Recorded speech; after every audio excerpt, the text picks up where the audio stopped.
victordaসকে আসামি বনাই তেওঁৰ অপৰেশ্যনত কিছুমান ধাৰা লগাই দিলে এই ধাৰাত তেওঁক লগালে অৰ্থাৎ ৰিলিজিয়াছ হেট্ৰেড আনা বুলি ক'লে কিন্তু এই যে গোচৰটো তোমালোকে নললা তেওঁ দিয়া ইনফৰমেশ্যনটোৰ যে ৰেজিষ্টাৰ নকৰিলা সেইটোহে ডাঙৰ কথা এক্সটৰ্চনৰ কথাই নাই ইয়াত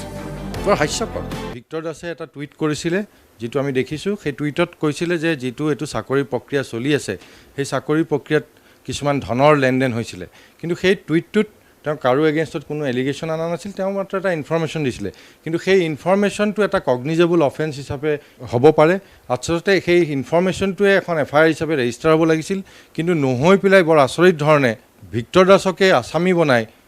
তেওঁৰ অপৰেশ্যনত কিছুমান ধাৰা লগাই দিলে যিবোৰ ধাৰা লগালে সেইবোৰ কোনো ধৰণে ইয়াত এপ্লিকেবল নহয় 153A ধাৰাত তেওঁক লগালে অৰ্থাৎ ৰিলিজিয়াছ হেট্ৰেড আনা বুলি ক'লে এক্সটৰ্চনৰ ধাৰা লগাইছে তেওঁৰ ওপৰত কিন্তু তেওঁতো কোনো এক্সটৰ্চনৰ কথা কোৱাই নাই আৰু সবতকৈ ডাঙৰ কথা হৈছে তেওঁ যিটো ইনফৰমেশ্যন দিছিলে ছ'চিয়েল মিডিয়াত সেই মিডিয়াৰ যিটো information that itself is a cognizable offence অৰ্থাৎ পুলিচে সেই ইনফৰমেশ্যনটো পোৱাৰ লগে লগে তেওঁলোকে এই গোচৰটো ৰেজিষ্টাৰ কৰিব লাগিছিল আৰু ইনভেষ্টিগেশ্যন ষ্টাৰ্ট কৰিব লাগিছিল সেইটো নকৰি বৰঞ্চ এখন কাউণ্টাৰ এফআইআৰ দি পেলাই victorদাসক আজি এৰেষ্ট কৰা হ'ল অৰ্থাৎ অভিযুক্তকাৰী নিজেই আজি আসামিলৈ পৰিগণিত হ'ল তো এইটো এটা বৰ ডাঙৰ কথা এইটোত বিভিন্ন ধৰণৰ ৰুল অফ ল ভায়োলেশ্যন হৈছে ফাণ্ডামেণ্টেল ৰাইটছ ভায়োলেশ্যন হৈছে চ' এই ধৰণৰ যদি ঘটনা ঘটি থাকে তেতিয়াহ'লে নিশ্চয় ৰাইজৰ আস্থা কমি আহিব গোটেই ন্যায় ব্যৱস্থাটোৰ ওপৰত নিশ্চয় এইটো কিয়নো আমাৰ নিয়মে হৈছে যদি আমি কিবা এটা আজি ইনফৰমেশ্যন এটা পাওঁ যে এনেকুৱা ধৰণৰ ঘটনা এটা ঘটিছে তেতিয়া আমাৰ এইটো দায়িত্ব as a public citizen of India যে আমি এইটো জনাব লাগে পুলিচক সেইটো নজনোৱাটোহে বৰঞ্চ এটা ক্ৰাইম অৰ্থাৎ victorদাসে তেওঁৰ কৰ্তব্যহে পালন কৰিছিলে অৰ্থাৎ কৰ্তব্য পালন কৰি তেওঁ আজি আসামি হ'ল কিন্তু সবতকৈ ডাঙৰ কথা হৈছে তেওঁ যিটো ইনফৰমেশ্যন দিছিলে সেইটো যে ৰেজিষ্টাৰ নহ'ল অৰ্থাৎ এটা ইনভেষ্টিগেশ্যন সেইটো আজি নহ'বই তেওঁৰ কথাটো সঁচা বা মিছা হ'ব পাৰে কাইলৈ তেতিয়া তেওঁৰ এগেইনষ্টত কাউণ্টাৰ প্ৰচিকিউশ্যন হ'ব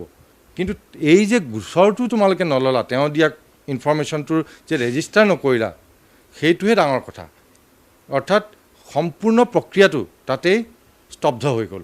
তেওঁক দিয়া অৰ্থাৎ কাইলৈ এইটো গোচৰ তেওঁ যিখিনি কথা আনিছিলে অৰ্থাৎ এইটো বিষয়ে আৰু কোনো ধৰণৰ নচলিব কিয়নো বিচাৰ নচলিব কিয়নো আৰু ভৱিষ্যতে কোনো মানুহ আগবাঢ়ি নাহিব কাৰোবাৰ হাতত যদি ইনফৰমেশ্যন আছিলেও victorদাসৰ যিখিনি কথা তেওঁ কৈছিলেও সেই ইনফৰমেশ্যনখিনিও তেওঁ আসামি হৈ যোৱাৰ লগে লগে তাৰো কোনো আদালতত মূল্য নাথাকিব গতিকে সম্পূৰ্ণ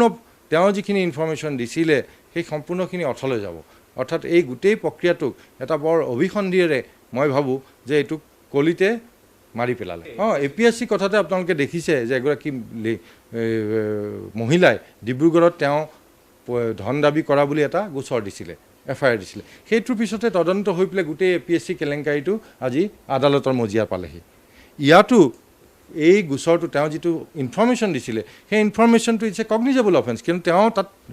স্পষ্টকৈ কৈছে যে ইয়াত ধনৰ লেনদেন হৈছে চাকৰিৰ ক্ষেত্ৰত অৰ্থাৎ ইয়াত এটা অপৰাধ হৈছে যেই এটা অপৰাধ হোৱা বুলি কোনোবাই ইনফৰমেশ্যন দিয়ে এইটোক কয় কগনিজেবল অফেন্স অৰ্থাৎ police is bound to register the same তেওঁলোকে এইটো অমান্য কৰিব নোৱাৰে সুপ্ৰিম কোৰ্টে বাৰে বাৰে কৈছে কগনিজেবল অফেন্সৰ ক্ষেত্ৰত তোমালোকে ৰেজিষ্টাৰ নকৰাকৈ থাকিব নোৱাৰা it you are duty bound to register 153 যিটো কেপিটেল এইটোতো বৰ এটা বেলেগ ধৰণৰ অফেন্স এইটো অফেন্স হৈছে যে দুটা ৰিলিজিয়াছ কমিউনিটি বা আন কোনোবা কমিউনিটিৰ মাজত ক্লাছ ক্ৰীড এইবিলাকৰ মাজত হেট্ৰেড অনাটো ইয়াত তেওঁ ক'ত হেট্ৰেড আনিব চেষ্টা কৰিলে ৰিলিজিয়াছ হেট্ৰেডৰ কথা আহিছে সেইবোৰতো ইয়াত কোনো ধৰণে অহা নাই ইয়াত তেওঁ এটা জাষ্ট ইনফৰমেশ্যন এটা দিছে ৰিগাৰ্ডিং দি এলিগেশ্যন ৰিগাৰ্ডিং দি এক্সামিনেশ্যন ইয়াত 153A ক'ত আহিব এক্সটৰ্চন ক'ৰ পৰা আহিলে তাতো একো নাই